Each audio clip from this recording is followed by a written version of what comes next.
Get ready for the world's greatest Arsenal podcast. Welcome to another podcast by Guns and Yellow Ribbons. Enjoy the show.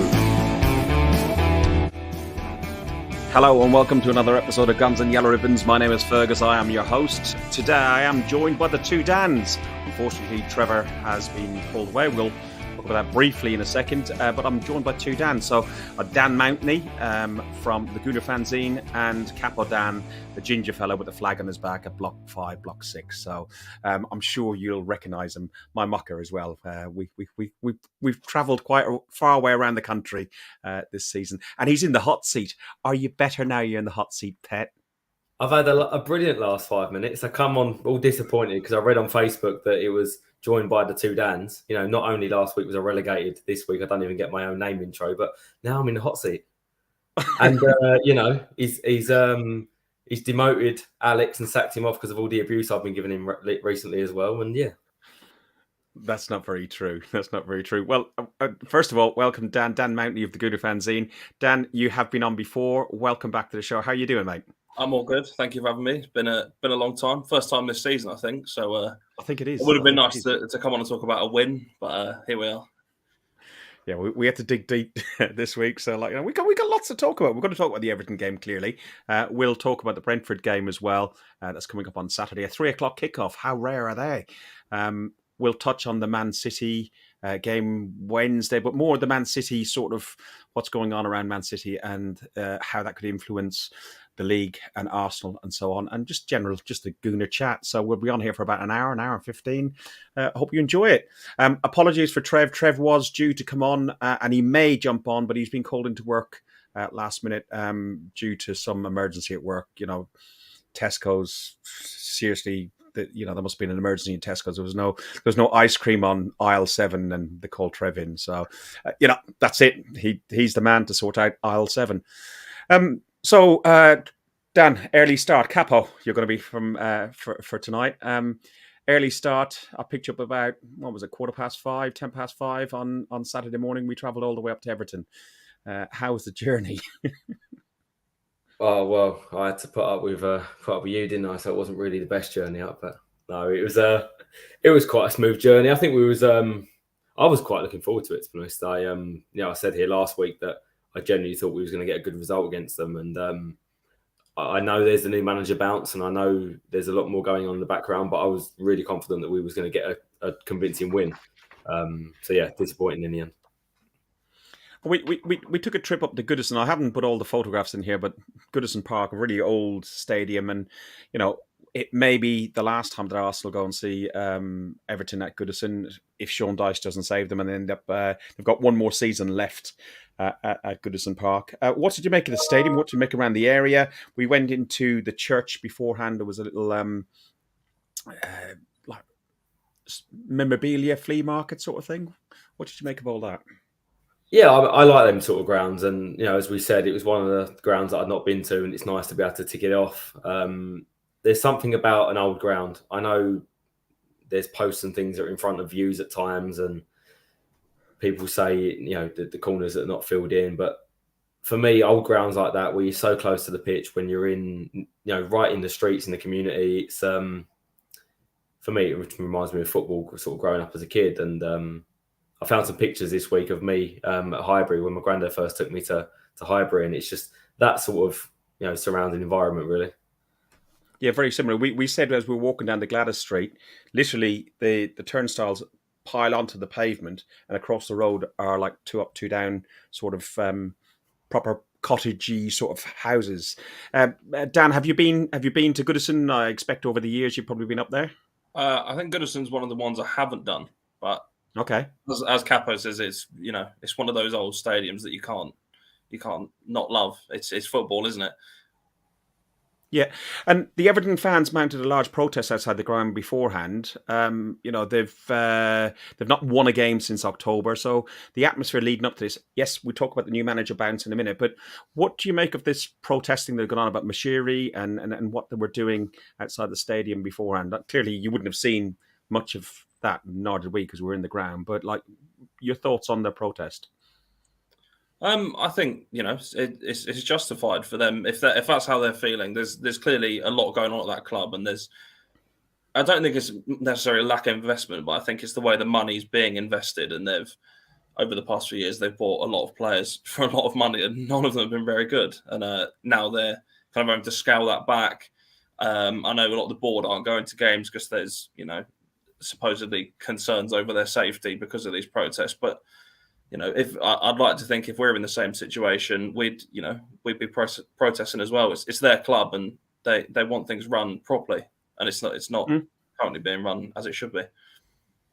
And two of those players, just to name a few, Theo Walcott and Alex Iwobi. Yeah. I think that's £70 million. Arsenal got 45 at least for Iwobi, and then part of the Theo Walcott one. New manager bounced, Capo. So Sean Dyche was in place. We struggled in the past when he was at Burnley to get anything against a Dyche-type team. It was always a 1-0. We know the outcome and the result, but 1-0 or 0-0. What's your thoughts on Sean Dyche and his style and, method of managing teams like that? I think that's just old-fashioned football, right? That's really what English football used to be about. It's physical. It's getting their faces. It's lump the ball up, win it in the air, and take your chances. We've been spoilt the last sort of 15, 20 years of the Premier League, where we've had near enough the European style football come into the Premier League, and more teams that play on the ground and play good football. Football years ago was always like that, and it's got a time and a place. It's not like they're a League Two side. These are Premier League footballers that are top quality footballers, and it's just a case of getting the best out of them. And that is what Sean Dyche does. He gets the best out of what he has. He always sets up in a very similar way that they're hard to beat. And yeah, he's experienced. He's been there, done it, and he knows how to get teams in most times out of a sticky situation. So I think fair play to him. There's no criticism for me of how he plays. It's not how I'd like to see a team. And if I was a fan at the top of the league, I wouldn't like to see it. But if I was a team at the bottom of the league, I think I'd be quite grateful to have someone like him there. And Dan, do you think having Tarkowski and McNeil in that squad of players, coincidentally, as it might happen, would have had a big influence? And how do you think their influence on the other team members would have been because of Dyche and knowing Dyche? Well, it's definitely two voices in the dressing room that he can rely on, especially Tarkowski strikes me as someone who's a bit of a leader in the dressing room, real domineering figure. But yeah, as Capo said, I think his style is not necessarily what you'd want, but having two players that have played that style before is going to be really helpful for you, and they're going to need it if they're going to stay up. Yeah. Looking at our lineup, we had Ramsdale in goal, White, Saliba, Gabriel and Zinchenko on the back line, Partey and Xhaka in the centre, Odegaard, Saka, Martinelli and Nketiah. As you would have expected, the bench as well was reasonably strong. We had Tierney, Tomiyasu, Holding, Kivor and Jorginho, and Trossard. All three signings were on the bench, along with Vieira and Kozia Dubry. Yeah. We saw him against... was that the one we saw against Milan? Against Juventus, Milan. Yeah. Juventus, yeah. Call him Saka 2.0. He's like a regen of Saka. He is. So lineup, no issues with the lineup. We had a brisk start for the opening 15 minutes. We dominated possession, but there was, a distinct lack of quality in that, our precision with anything. There was a few chances that went awry. Dan, what did you make of that opening 15, 20 minutes before Everton started grabbing a hold of the game? I thought we were okay. It's obviously not our finest work, but you could tell even in the early stages Everton wanted to get stuck in and get in and around us and work hard and be busy. And I think they just grew into the game as it went on, and it drifted away from us, unfortunately. And Capo, in the stands, it was quiet. It was a slow start. Everything just really struggled to get going atmosphere-wise from our away support. And yeah, as Dan said, we spluttered and started. It was brisker, but it wasn't what we've been used to. Yeah, I think the early start is a big contributor to that as well in terms of the fans. But I also think there's nerves setting in the fan base quite a lot. And I think when we don't make the most sprightly start, the fans do get a bit nervous, and I think we've seen that in some of the home games as well. I think that's something we need to get over as fans, and just keep that, be there, make noise, and get behind the team, because it's going to be a very long running. We've got enough quality to do it, so I think that's just keep getting behind the team and try and make as much noise as possible. But when you go to a ground like Everton with players that are in your face, you've got to be up for it. And I think that it means being up for it as players and as fans. Everton grew into the game. Onana looked like a world beater. Decore, we've seen him before at Watford and other teams, and Calvert-Lewin all had some opportunities. I'm going to just play these. They're only very short in their clips, so let's see how we go with this. So this is the first one, which is Calvert-Lewin's miss. Calvert-Lewin! Oh, so close. Great ball in from.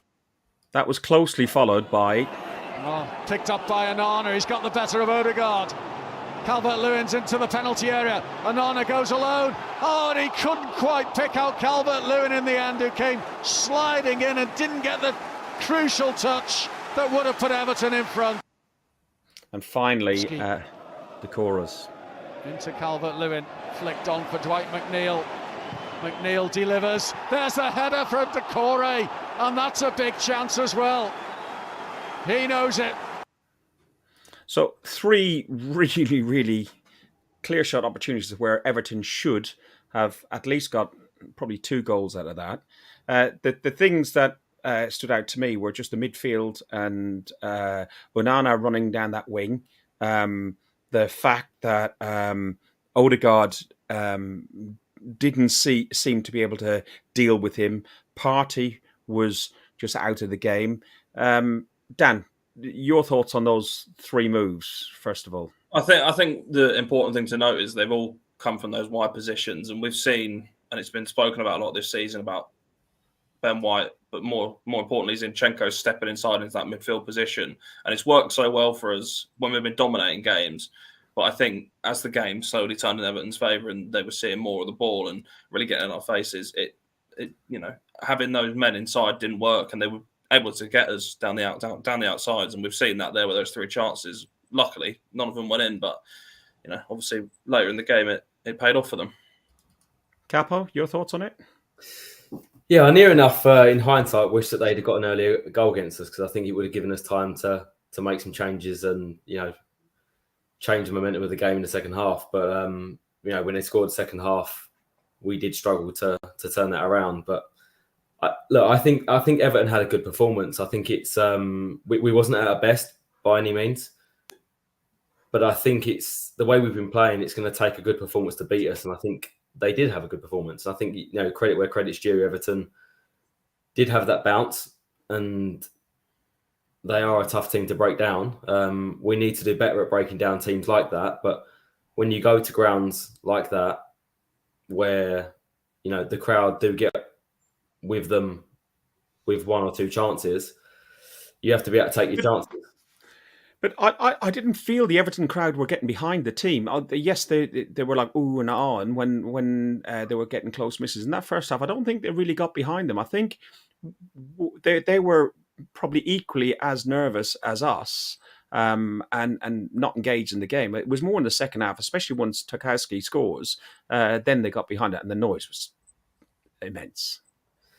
I think there was the one thing that stands out for me is there was a run of 3 or 4 corners in the first half that when they had those corners, the noise in the ground just stepped up. And before that, yes, it was quiet, but I think at that moment it stepped up a bit. And that was really when the game started to change a bit for us as well. Up until that point, I thought we controlled it quite well. Yes, we was a little bit sloppy at times, but their performance just stepped up with the fans a bit after that. I've got a video clip coming up later, which will be the Tarkowski goal. That name really does me, but all names do me. Even Smith do me. But you will see, like Gabriel and Saliba, they just didn't seem at the races. What did you make of Gabriel's performance, Dan? I think he's been, really good this season. I have to say that before going on to Everton. I think you look at the Tottenham game; it was excellent. Yep. Pocket Harry Kane, but I don't know. There's just something about him in odd games. He just doesn't seem up for it. He doesn't seem quite switched on enough. I don't think he necessarily made an error, but we've seen it in the past where he's made big errors that have led to goals or big chances. But yeah, he's better than he showed at the weekend, definitely.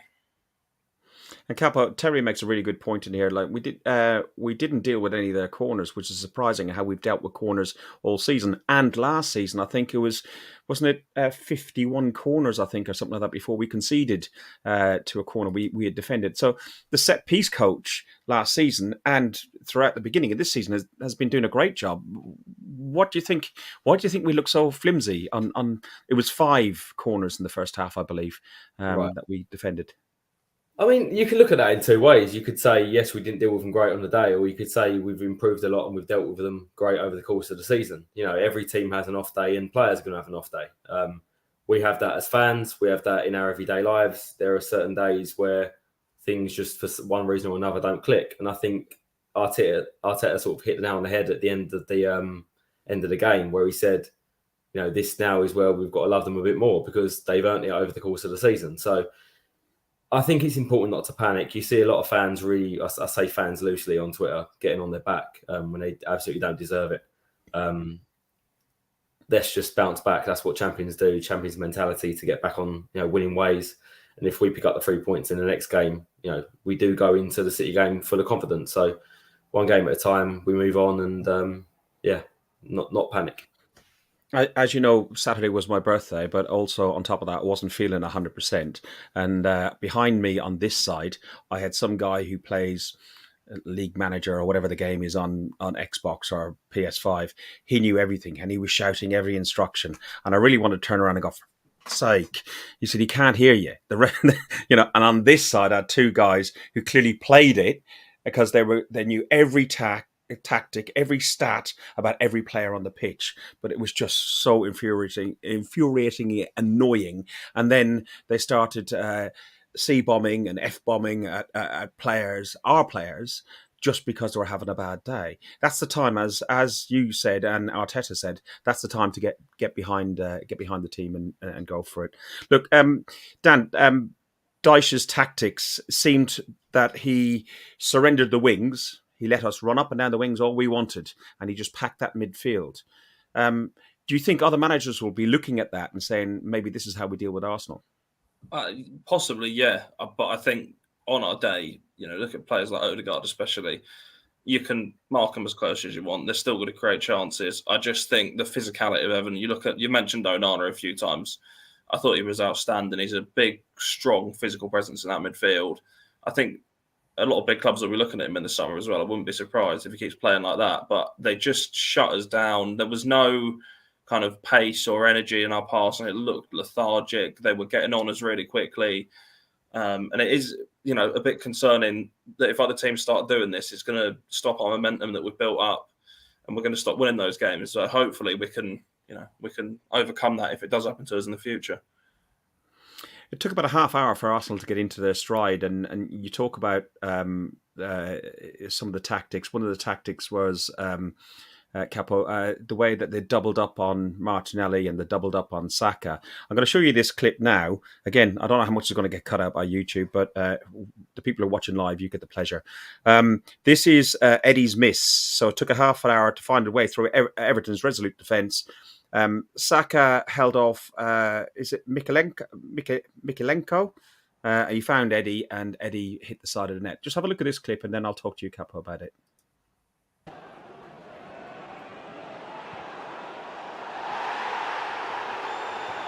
Well, Saka's done really well there to pick out Nketiah. Now, watch this in a second. Hang on, let me just pause that a second. Watch this in a second. I'm only breaking it because it might fool YouTube. This is the close-up bit, and you'll see how Saka is being pulled and pulled and pulled. And then we'll talk separately almost about Eddie's miss. So look at this. Hughes' finish. Big opportunity for Arsenal. I just thought there with Nketiah, he was going to wait for Pickford. So Dan, Capo, Dan, this is really confusing. 2 Dans. How to confuse an Irishman, but two Dans on a podcast. Capo, the tactics on Saka, they're pulling on him, and we see it later on in the game. I don't have the clip, but when Zinchenko gets into with Mopay and so on, again, physicality, which Dan talked about. What was your opinion of that, and do you think the referee should have done better? No, I think the ref was right there. To be honest, I think it's a foul, but he gives us advantage, and we don't take it. So I think in that instance, the ref was correct. But I think teams will now know how we play a little bit. We have our sort of fullbacks come inside, we flood the middle of the park, but we stretch the pitch with our two wingers, and we cause teams trouble by stretching the pitch. And then when we do switch the ball and play it quickly, we've got such sort of big numbers and technical guys in the midfield that they can't get close to us. And I think that was near enough, Everton's tactic is that don't let us stretch the pitch. When it goes wide, don't let them take us. Don't let our wide guys take them on, because that's where our chances come from. But then near enough let the likes of Saliba and Gabriel Zinchenko have the ball. But then when it comes into Odegaard, Xhaka and Partey, they were very much man for man, and they had one guy each where they just had to get in their face and get close to them, and it worked. And I think, as Terry said in the chat, we need to find a way of breaking teams down that do this. And that was one of my big worries this season. Was I felt like we wasn't going to score enough goals, and so far they've hugely proved us wrong, or proved me wrong.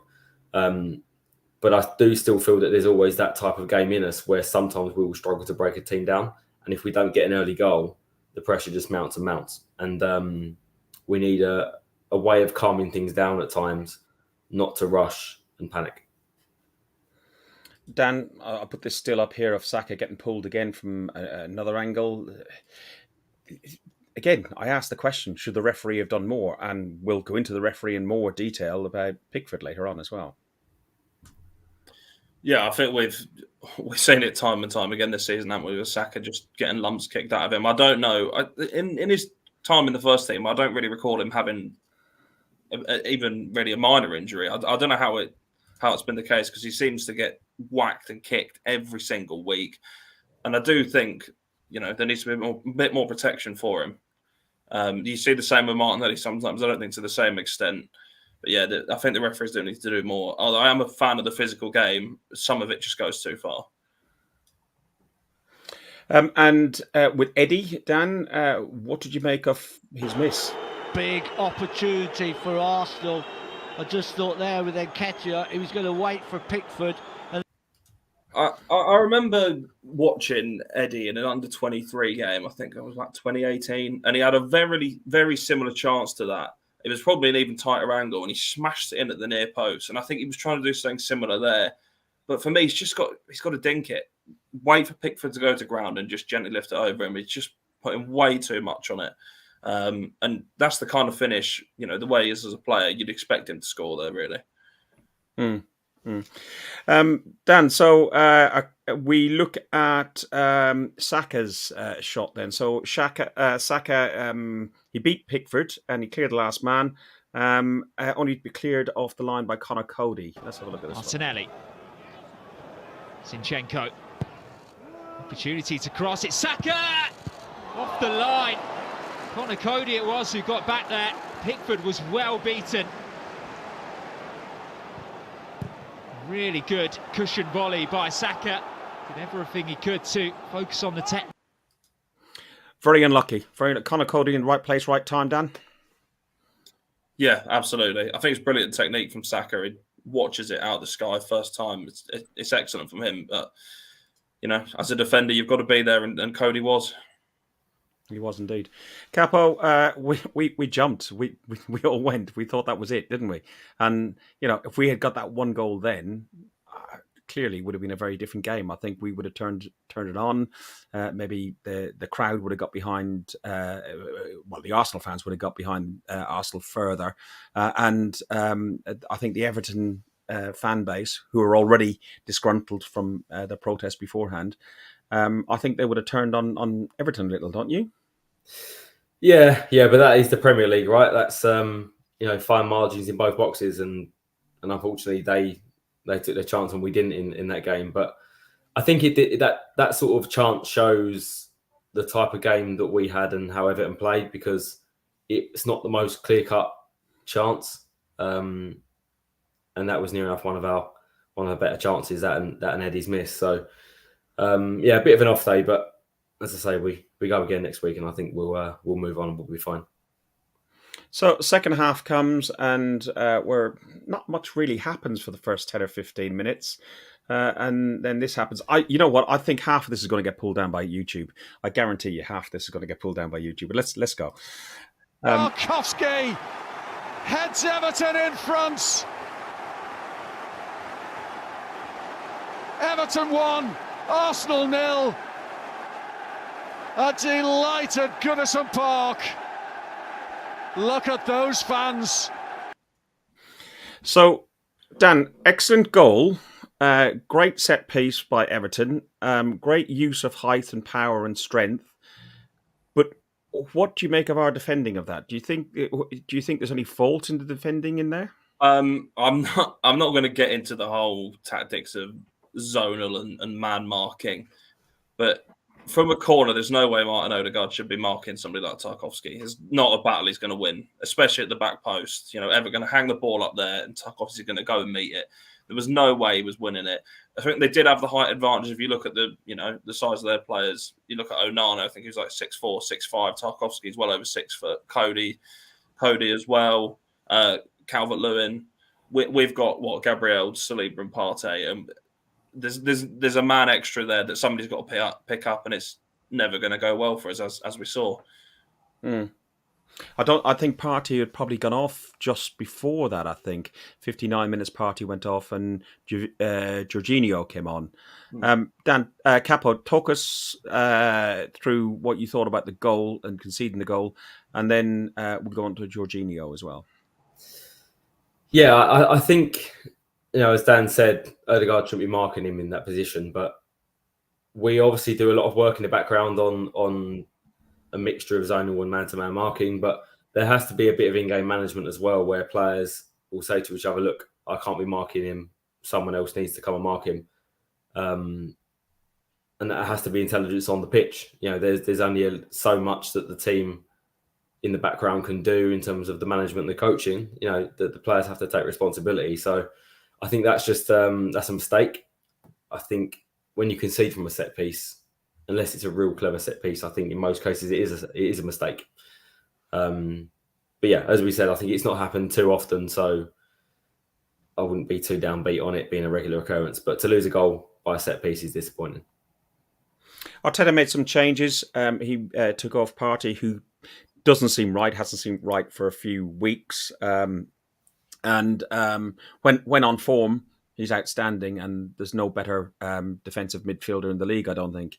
But Jorginho, a new signing from Chelsea, he's on an 18-month or 12 to 18-month contract, £10 million. Capo, what was your view? I know some people walking across Stanley Park had a view, but we won't talk about them so much. But what was your view of his performance? Of Partey or Jorginho? Jorginho.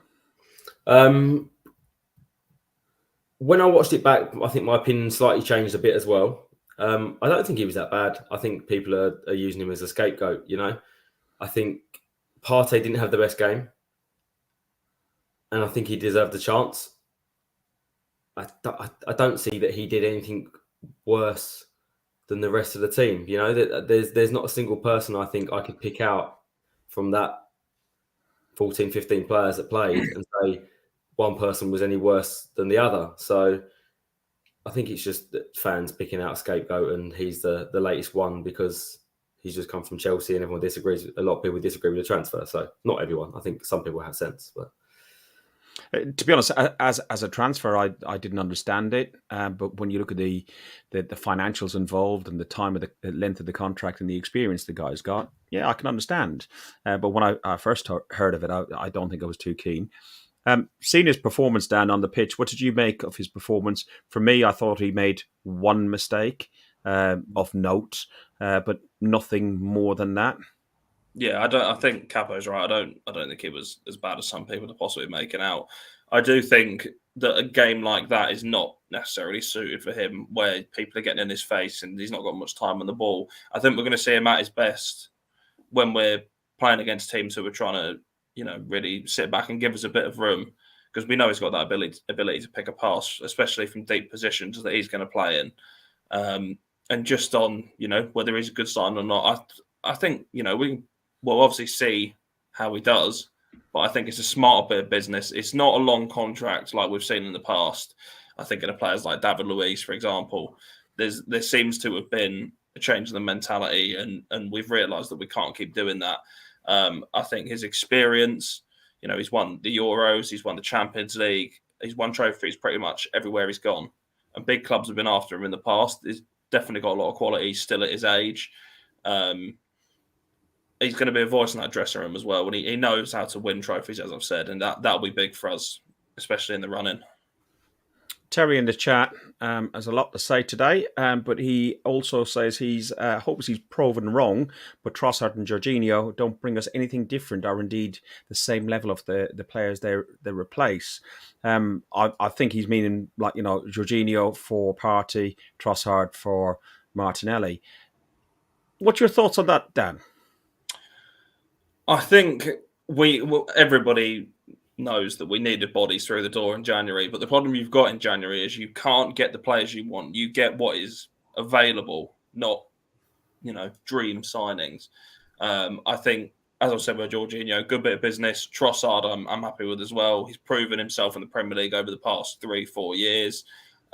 He's got good numbers in terms of goals and assists, but it's going to take time for them to adapt, and I can understand why that's frustrating for some people.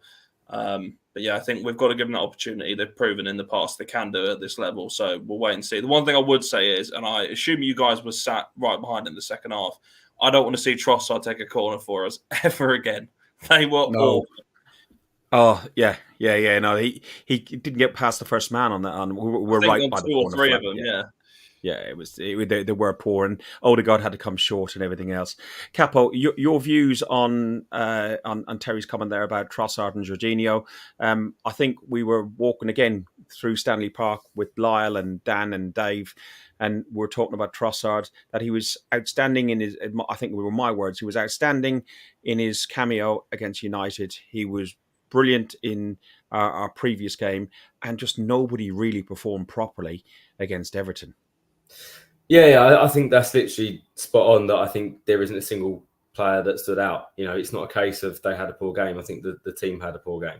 But I'm not sure I agree with Terry's comment that they, don't bring us anything different. I think they're very, very different, in all fairness. I think Martinelli is a player that will stay out wide, commit players and go past players, whereas Trossard will come inside and play between the lines. So I think when you are not winning a game and you're dominating and you need to make a change, I think Trossard is a good player to come in and switch things up, as I also think Jorginho is. Partey is a very physical player that can cover ground and help you establish yourself in the game. Whereas I think when you're already established in the game and you need to break a team down and you've got comfortable possession, Jorginho is a little bit more creative and a bit more of a deep line playmaker than Partey is. So I think they actually are two very good additions to our squad. And I think if we're judging them after 1 or 2 games, we've done that before with many other players. So don't think we should be already. And Trossard was top scorer for Brighton before he left, so he can score a goal as well. Listen, there's many other faux pas that we can go through. Eddie was screaming for a ball to be placed just outside the penalty spot, and Odegaard didn't put a ball through. Odegaard skied one over the bar. We had 2 or 3 chances in the second half, maybe to get an equaliser, but I don't think the stars were not aligned for us. We weren't helped, Dan, by T-Rex, the England #1 with the short arms, sausage hands. Pickford, I don't rate him. But Jesus, I'll tell you what, he couldn't work for Timex or he couldn't work for Casio because he wasted so much time. It was unreal. And it wasn't helped by, there was a ball boy. We won't go into the ball boy. Ball boy is told what he's meant to do. But it wasn't helped by Coote, the referee. The referee just was more interested with laughing with other players around the centre circle and chatting rather than calling out Pickford for time wasting. He was jovially moving the ball from one side of the box to the other side of the box, playing with his own crowd. It was absolutely to the point of disrespect, I feel. What did you think? You watched it on TV. The thing is, Fergus, it's obviously annoying when it's against your team. But if it was the other way around, if Ramsdale was doing it, I think back to Jens Lehmann all those years ago. I can't remember what game it was. It was at the Emirates, and he was failing to throw the ball over the advertising board deliberately, of course, to waste time. And I look back on that as an Arsenal fan and I say, you know what, it's not great sportsmanship, but it's funny, isn't it? And it helped us. So it's whatever side of the fence you're on, I think. But it obviously was very frustrating from Pickford. Shithousery is part of the game. Exactly. Okay? Yeah. I get that, and the way Newcastle managed us and done us the other week, I'm absolutely fine with that. I come along and say exactly what you said. If the shoe was on the other foot and we were doing it against Man City to win the league, we'd be delighted with it. But the referee has got to take some responsibility. I think legally you're allowed 6 or 7 seconds to take a kick out to restart play. There's a time. Also, your hands, I think. What's that? From your hands? Yeah, okay. But I'm not sure for how many years that rule has been applied. But I was talking to the lady beside me, and I was saying to her, I said, because she was reasonable and everything else, and she was going, "Oh, that's ridiculous." And I said, "Yeah, he's just time wasting, shithousery, this, that, and the other." And I said, "He'll get a yellow card, but he won't get a yellow card until like past the 85th, 86th minute. It was just past 85 minutes. He gets a yellow card, didn't he? Yeah. Yeah. But at that point, it's absolutely wasted. And the thing is, I might be wrong here, but I don't think I've ever seen a goalkeeper get a yellow card for time wasting and then get another one and get sent off. It's not going to happen, is it? So what is the point in giving him the yellow card? If anything, by giving him the yellow card, you're wasting more time. Yep. Dan, Capo, it was frustrating. Yeah, it is. Again, I think you've hit the nail on the head. The instruction, yes, has to come from the ref, but it also has to come from the instructions to the ref. The FA have to be saying to them, look, we need to crack down on this. And also potentially changing the rules where we are stopping the clock when it goes out of play and we are focusing more on how often the ball is in play. Ultimately, we are always going to be the side that's on the wrong end of it more often than not because we are a side pushing at the top of the league rather than the bottom. And teams will come to us and try and nick a win or nick a point. Having said that, if we're 1-0 up on Wednesday against Man City and we're doing the exact same thing, every single one of us will be celebrating it. So absolutely. You can't be leaving it to the fans and the people in the ground to make those rules. That has to be an instruction from the FA. And finally on this game, before we look at the stats and move on, Mopay, he's got history with Arsenal. And he's wound up another gooner. He's wound up Zinchenko. He's a nasty piece of work, isn't he, Capo? Oh, Dan, you go. He's just drinking his drink. The only thing I'm going to say on Mopay is, looking at his goal scoring record, he should focus more on doing his job as a striker than winding people up. That's all I have to say on him.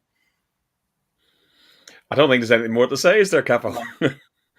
I mean, look, players like that, that's all they've got. If they, good luck to him. No one likes him. To be fair, he made us 25 million on Martinez by injuring Leno, so maybe he made us some money. So let's just leave it there. There we go. The stats: we had 69% of possession. We had 13 shots on goal, 2 on target versus 8 and 4. So yeah, we the game was managed. I think we've done with this game. I was done with it by about 2:00, I think, on Saturday. It was dreadful. Must admit, though, walking across Stanley Park and seeing Anfield and the new stand that's going in, blimey, they're ploughing some money in there. You would have thought they'd plough some money into the team instead, wouldn't you? Be a nice stadium in the Championship at this rate. Next up is Arsenal versus Brentford, 3 p.m. on Saturday. I'll go to you, Dan. Do you change the lineup? Do you change your winning formula? No, I don't think so. I think you've got to look at the weekend as a blip, as a one-off. As coming up against a team that have got the new manager bounce, that were well up for it. I think you've got to keep the same team that has been so brilliant throughout the rest of the season. But Brentford's not going to be an easy game. Don't underestimate them. I think they're on a pretty decent unbeaten run at the moment. They might be up to the 7th or 8th, I think. I might be wrong. But yeah, they're going to be a difficult test. And Dan, what's your thoughts on the Brentford game? Would you change anything? What do you do with Partey? Do you think Partey's going to be fit enough to start? Is that Dan or Capo? Sorry, Capo. Sorry, yeah. These two Dan confused me. Do you know what? I think we do make a couple of changes. I don't think we make too many. Brentford are a very, very good side. We have a very difficult game midweek, and I know one game at a time, but there are a couple of players that I feel like just need a little bit of a break, especially with such a big game coming up of high intensity. And I think where we can make changes with very little change to the team and the way we play, I think I would make it. So I think someone like Martinelli might need a bit of a rest. I think he's just dropped off a little bit. And then it also gives an opportunity for Trossard to impress. And if Trossard does very, very well, then I think he earns a start against City. Partey, I think it all depends on his fitness. I still feel like there's something not right there with him. And if it is a little niggle, I wouldn't be surprised to see him on the bench. And then also I wouldn't be surprised to see someone like Tomiyasu come into the side. But I wouldn't be making any more than that. Dan, and this is Dan this time, do you start Tierney over Zinchenko? Do you keep Zinchenko back for City? I love Tierney, but there is no way I'm dropping it for Zinchenko. Absolutely no way. Zinchenko is the most important player for us because he completely changes the way we play. Tierney's not going to step inside and create the extra man like Zinchenko does, and that's how we've dominated so many games this season. So there's absolutely no way I'll be bringing Tierney in. I love him, don't get me wrong, but it's a complete step down in terms of what he does for the team. An aside question, yes, I love Tierney as well, and I think Tierney, when fit, has been a very, very good player. A decent offer come in for him. Would you, Dan, sell him? Oh, that's a difficult question. What would you class as a decent offer? Would be my other question. I think if you get, how much did we pay for him? Like 20, 25 million, something like that. Yeah, so north of 30. So yeah, for like 35 upwards, I think if we got an offer in, I'd consider it.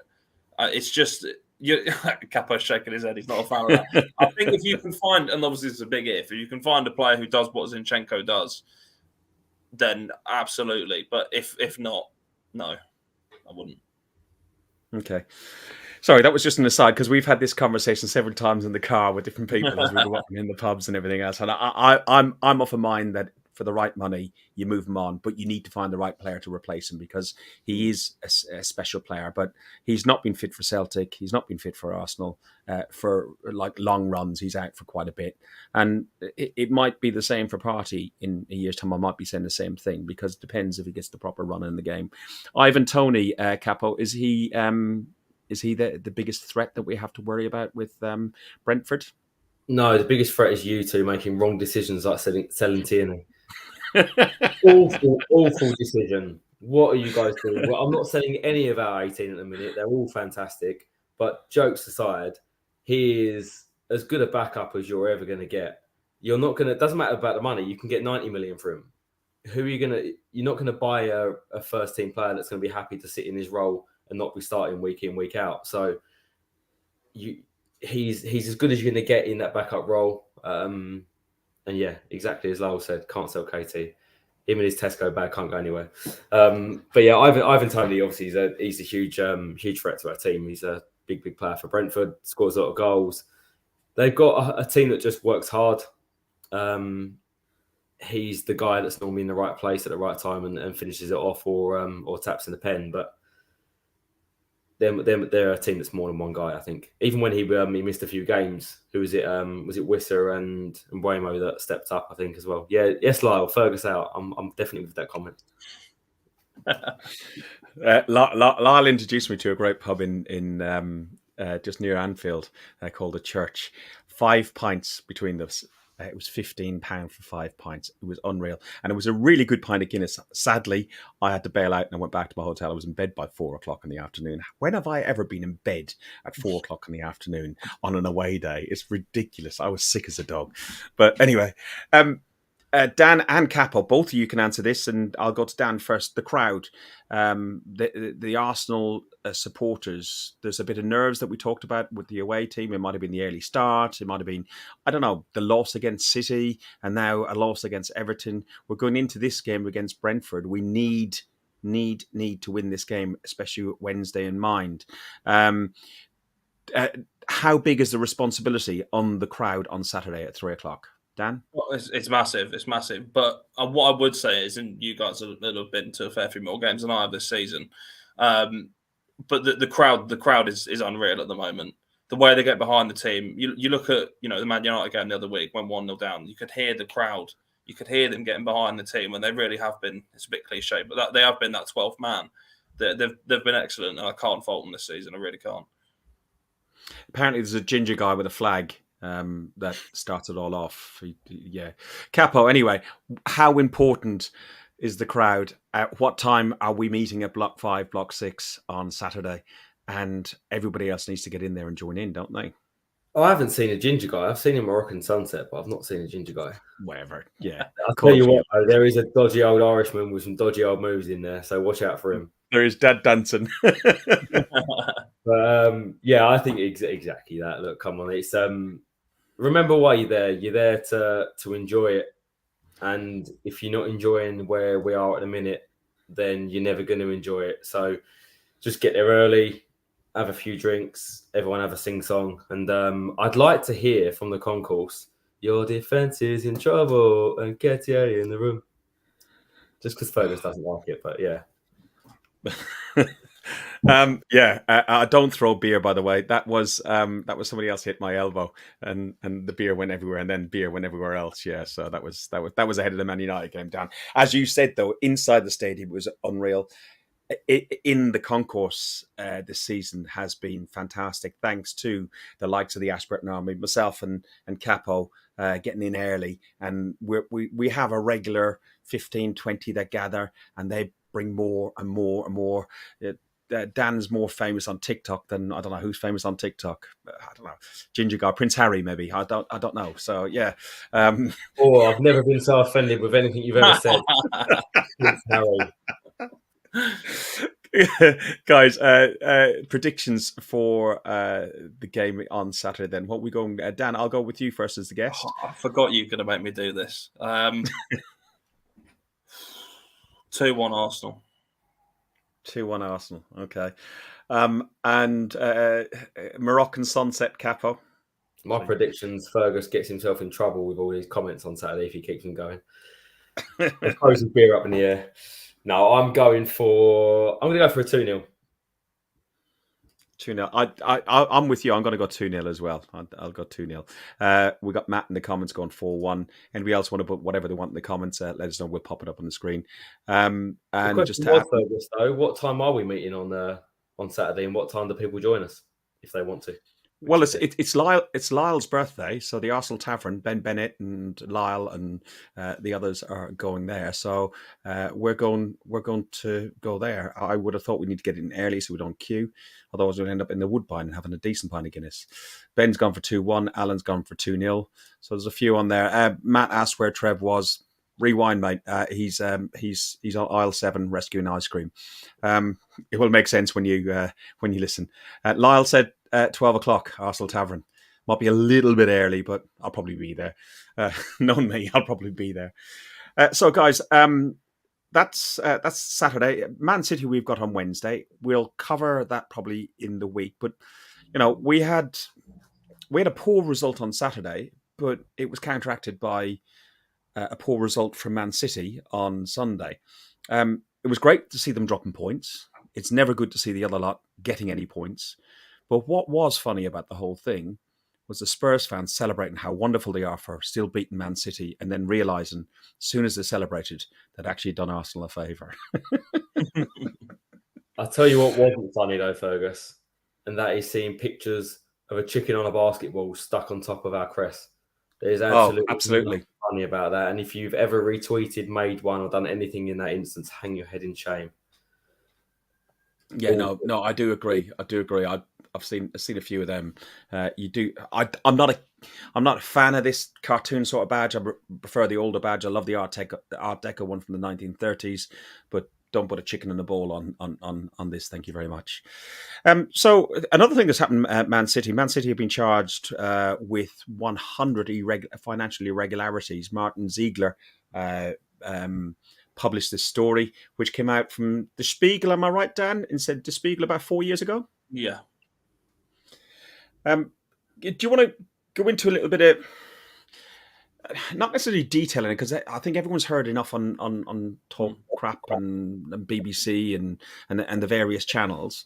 But how do you feel the impact that this is going to have on Premier League football, the impact it may have on Arsenal Football Club, and when do you think this impact may be felt? Well, firstly, I think, I don't know whether you two feel the same, but I think I'd say the past month, maybe since it came back from the World Cup and the Premier League started again, Man City have not looked like themselves. And it looked to me like there was something going on in the background, and Pep, was not quite sure of what was happening, and it all looked a bit odd. And obviously this has now come out. We've seen Pep speak in the past about, if there was any kind of things to do with financial irregularities, them getting in trouble. We've seen it with UEFA.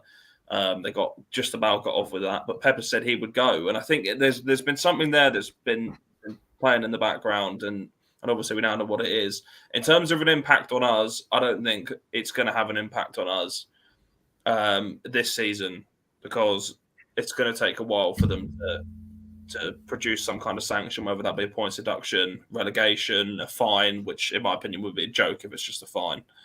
I think it's going to take 2-3 years for them to decide what's going to happen. They've got a lot of evidence to look through. Man City have obviously, got to bring in the lawyers and try and fight this. So it's going to be further down the line we see the impact. But the 2018 League Cup would be ours if the trophies went. So there could be an impact for us further down the line. You know what the really disappointing thing about that is? I missed the trophy being paraded because I left at 72 minutes with most of the Arsenal fans.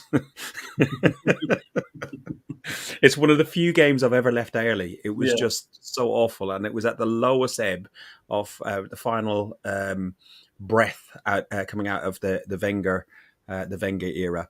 You talk about the possible sanctions, so suspension of the club from the Premier League, so they could be kicked out of the Premier League. Points deductions, removing of titles, removing of cups, cancelling or refusing registration of players. As you said, paying compensation and paying costs to other clubs, irrelevant, because they've got so much money they can just print more anyway, so or just pump it out of the ground. So it's going to make absolutely no difference to them whatsoever. Capo, your thoughts on that, and how do you think that's going to affect? Arsenal had their issues pre-Premier League. We had it with George Graham and Bungate and transfer and everything else. Since then, I think we've been pretty squeaky clean.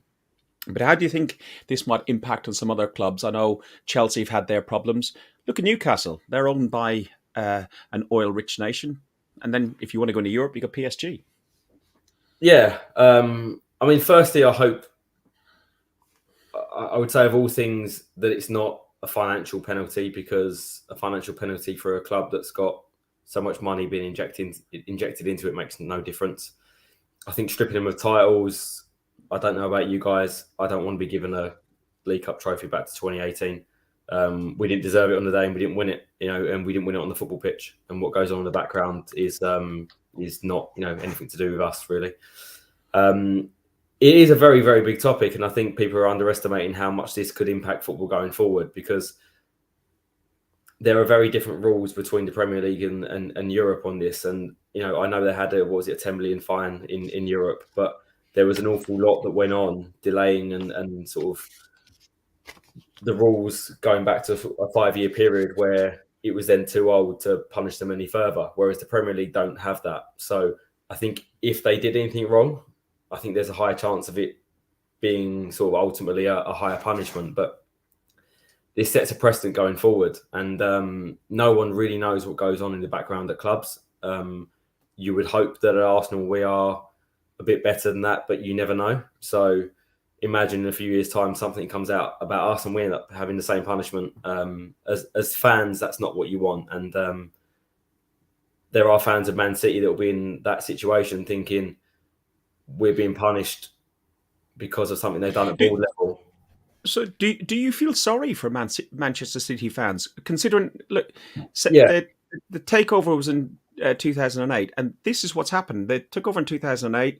They got Mancini as a manager after second Mark Hughes. They win their FA Cup trophy in 2011.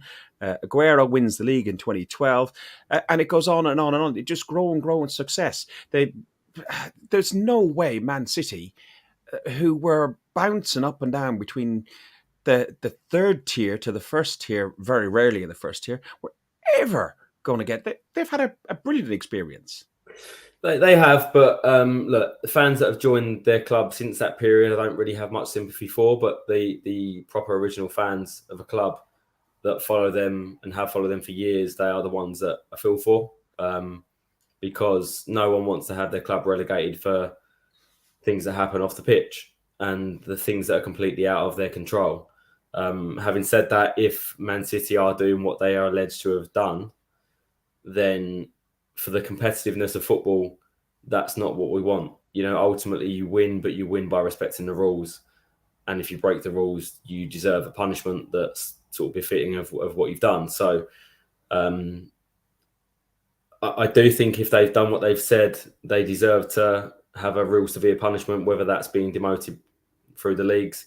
I just hope it doesn't come back, and I don't think it will be this season, but I hope it doesn't affect what we did this year, because, you know, if we do win the league this season, the players deserve to win it based on merit and not because of a deduction, because the players have been fantastic. So it'd be a real shame for the players if that did happen this year. Yeah, I wouldn't like the tarnish of saying, oh, you only won it because. I know we won the league when we got a points deduction after the fight with Man United, and we still went on to win the league. But if we're in this position right now, and say, for example, we lose back-to-back against City, and then we end up winning by 1 or 2 goal points, and they'd had a 10-point deduction, then it would feel a little bit, it would be rubbed in our face, and I don't want that. I want to win it purely on merit. Terry mentions about Rangers in Scotland. You know, they got found out and they got chucked right down to the bottom of the league and had to work their way back up again. Do you see that being a realistic possibility for City? I'm going to be honest. I'd be very surprised if they get anything more than a fine, which for me is a joke. Like you've got to make an example of Man City here if you're the Premier League, because if they give them just a fine, every other club's going to do this. They're going to flout the rules, spend money, hide money, doctor their accounts, whatever Man City have been accused of. There needs to be a serious outcome to this. They need a points deduction, or, as harsh as it sounds, relegation, because you can't have every club doing this. And my only concern is if this was, say, I don't know, a Southampton or a Bournemouth doing this. Yeah, they have no qualms in taking points off them, relegating them. But because it's one of the big boys, one of the teams that makes the Premier League a lot of money, I think they'll take a lighter stance on it. But that shouldn't be the case for me. Well, if we look at Chelsea as a precedent, how harsh, and I think they were quite harsh on them at one point, like stopping, they could have been harsher, but the stopping like sale of tickets, sale of any goods through the store, while they were doing the stuff over Abramovich because of the war and so on. They've got to send a really strong message out, otherwise we've got Newcastle, who are going to be in the exact same position, Kappa.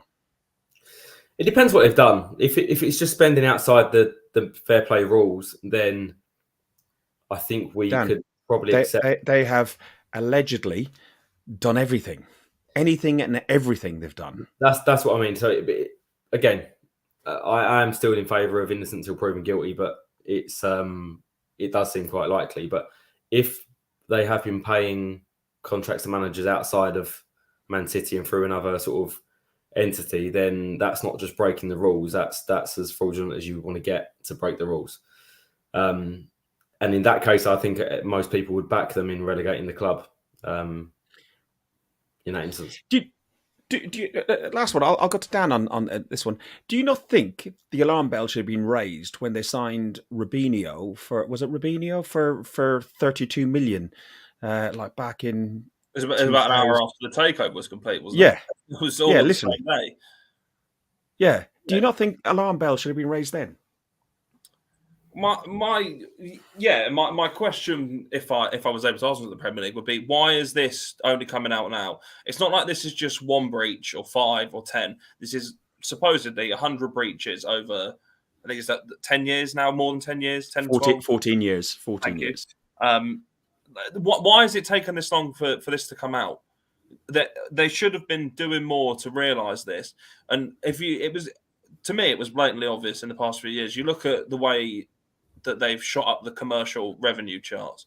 And don't get me wrong, they're doing really well on the pitch, but they don't have as big a fan base as, say, a Real Madrid, a Man United, even us, Chelsea. It's much bigger fan bases, but yet they're at the top of these commercial revenue charts, and that should have raised alarm bells immediately, because there's no way they should be there.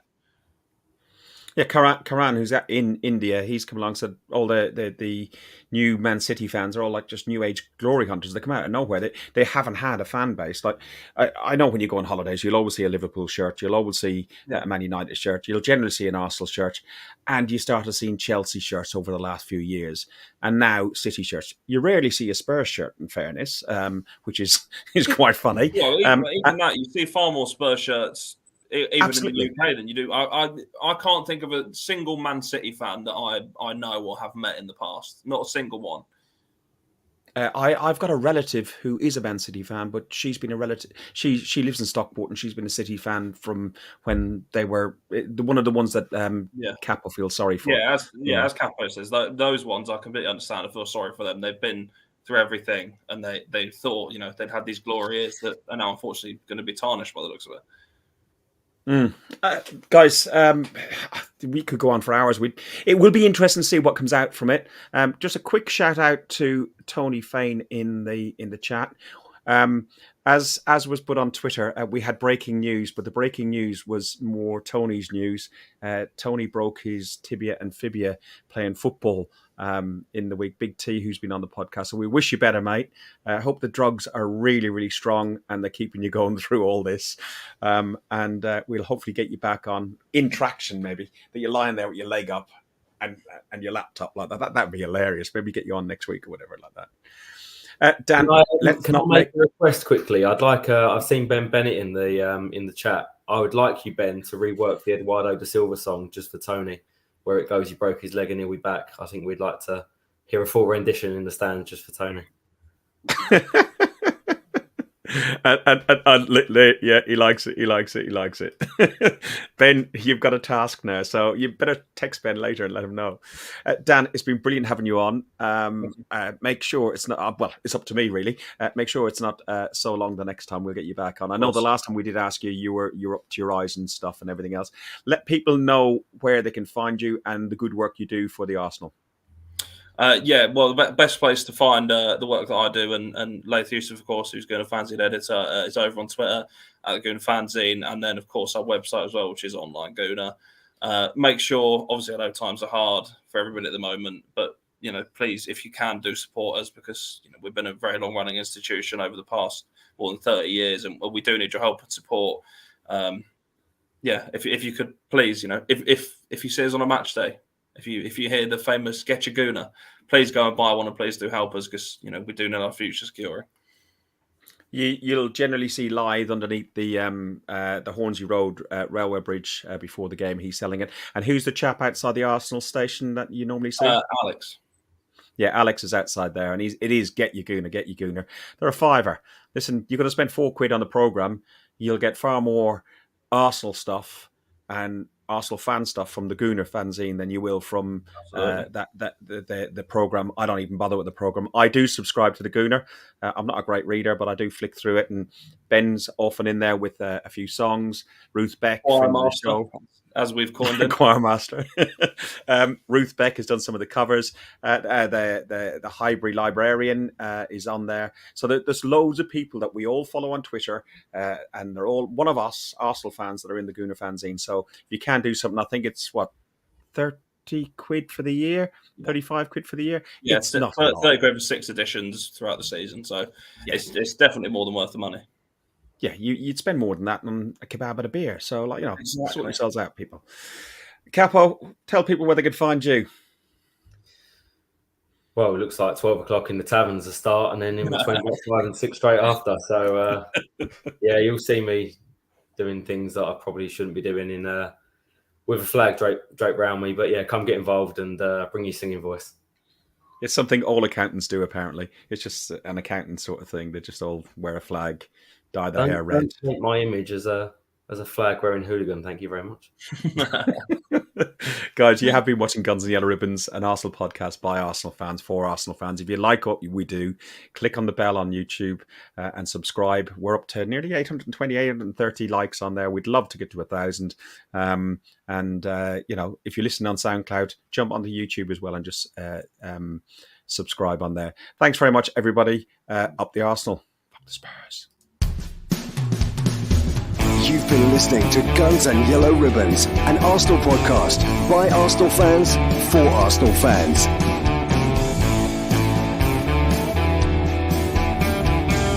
Follow us on Facebook at Guns and Yellow Ribbons and Twitter at Guns and Ribbons. And remember to rate and review us too.